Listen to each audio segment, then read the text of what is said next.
Многих студентов нашего города волнует переезд с 49-й поликлиники. Теперь ребятам, чтобы попасть к врачу, нужно обращаться в первую поликлинику, где расположились специалисты 49-й.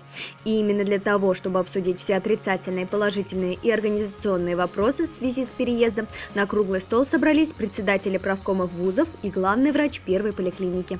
Сами врачи и специалисты положительно относятся к случившимся событиям. Происходит слияние двух, я сказал бы, одних из таких хороших поликлиник города Уфы. В результате те положительные стороны, которые имела и первая поликлиника, и 49-я поликлиника, они сольются. В этом вопросе мы получим, наверное, такой хороший результат. Первым делом всех гостей ознакомили с поликлиникой, показали основные кабинеты, готовность врачей и наличие медицинских оборудований.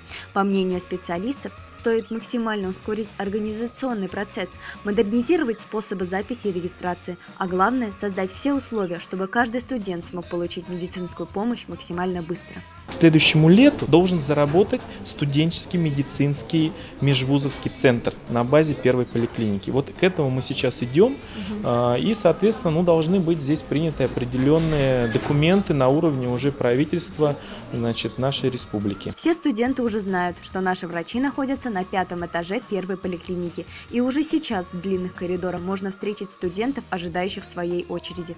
К сожалению, мнения студентов в данном вопросе встречаются самые разные, как отрицательные, так и положительные. Находится далеко от универа, приходится идти далеко и подниматься на какой-то 5-й этаж и идти искать кабинеты. На регистратуре всегда можно записаться, в крайнем случае и по интернету записаться, и позвонить, то есть все создано для удобства. Единственное, это немного непривычно, но в принципе трудность составляет только то, что нужно подниматься на 5-й этаж, но мы все-таки молодые, так что... Какая, собственно, разница? Несмотря на данный переезд, мы с уверенностью можем сказать, что медицинскую помощь смогут получить все нуждающиеся студенты.